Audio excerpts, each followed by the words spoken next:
everyone, I hope you're still enjoying the games and you're still enjoying a little bit of what I'm talking about regarding the games. Today I wanted to talk about Olympic spaces and venues. Why are Olympic venues important?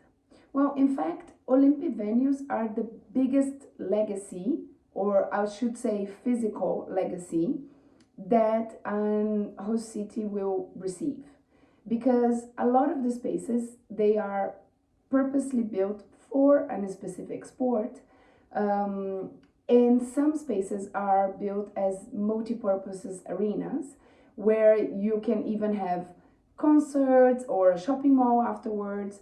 So there's a lot of thought process that goes way before the games when you're thinking about those Olympic spaces, because afterwards all the sports are gone, the athletes are gone, and maybe future Olympians can train in these spaces, and the citizens of those cities can enjoy those spaces as well.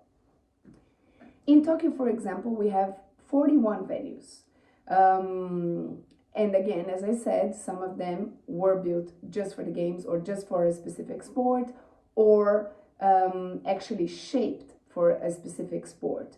What do I mean by that? In sports stadiums or arenas, we have two different things. So you have the whole architectural engineering part, which is the actual stadium being built. Which, for example, in London, it could be half of the actual space and a lot of extra seats that will be taken out after the games, because you don't need that many people all the time during competitions. You just needed that number of capacity just for the games, right? But you have that part, which is the actual physical part of the physical part of the of the venue. And then you have something that if you take the venue and you turn it around like this and you shook it off, everything that would fall down, it's called the overlay, right? So you also have this overlay that is everything that is done just specifically to do the setup of the Olympics. So it could be a media passage that is specific for Olympic media and broadcasters to go through, or just a certain way that athletes need to access the FOP, which is the field of play. This is all part of the overlay thinking, meaning it could be not it should be not an actual wall, for example, but it could be just a temporary wall that will be taken out after the games so that arena can be used in a different way after the games. Something else that I wanted to say about Olympic venues and spaces is that not only the sporting arenas are part of the Olympic spaces. In fact, it is also considered Olympic venues other spaces that are used either by the athletes or by the IOC members, or training centers. It could be, it should actually be the IBC, which is the broadcasting center. It could be the media center for the games, so journalists will be using those spaces, etc. So you have a lot of these spaces which you would need to get an accreditation, an Olympic accreditation, to access, right? But we as a public, we normally see only the sporting spaces, of course.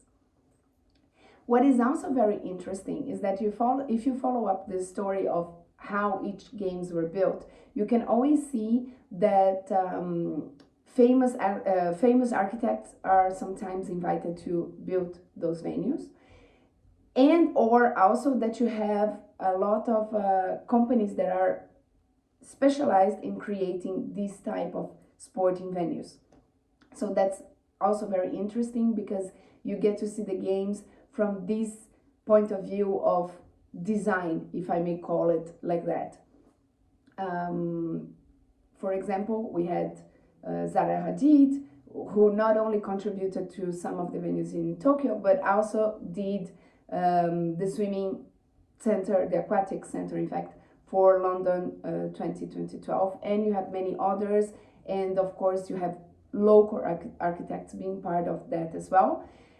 So again, I want to use the word legacy because not only, again, is the physical legacy of that space, but it could also be a lot of training for a lot of people that are doing that for that one time for their own city. Another thing that I wanted to say about those spaces or those venues is that more often than not, you have also called something called an Olympic Park. That means that more than one arena is in the same space. So we had that for Rio, a huge Olympic Park. We had that in Beijing, a super nice one as well. Of course, we had in London. What does that mean? It means that this is a space where it's, I wanted to make a comparison. It's like a bit when you go to Disneyland.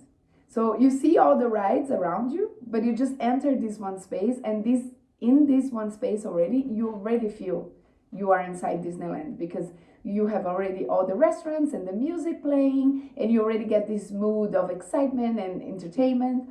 It's a little bit the same with the Olympic Park. So you may not have tickets to enter those arenas, but you may just enter the Olympic Park and you will see sponsors activations, and you, first of all, again, appreciate the architecture of some of those arenas, and you get to enjoy this full Olympic day, which is something that is very, very exciting. And the last thing that I wanted to talk about is that I don't know if on TV we get always this feeling, but once you are there, it's kind of crazy going from one arena to the next.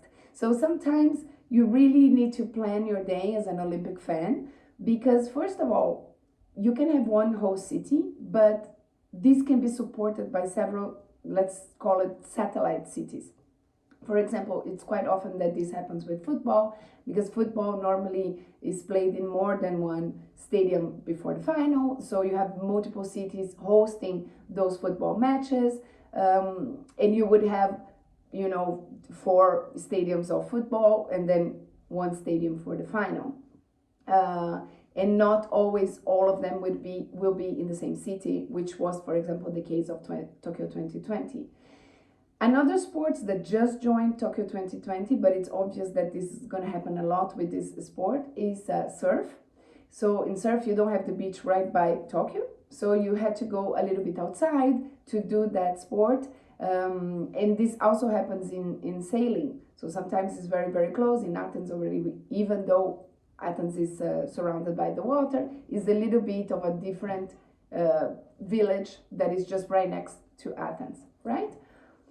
So it gets kind of insane, and you as a fan, you need to be really careful with the tickets you buy because sometimes you get super excited that you have one ticket for the morning and one ticket for the afternoon, but to get from one arena to the next, it takes you like 2 hours, and with the difficulty already of traveling and sometimes not speaking the language, this could be a concern.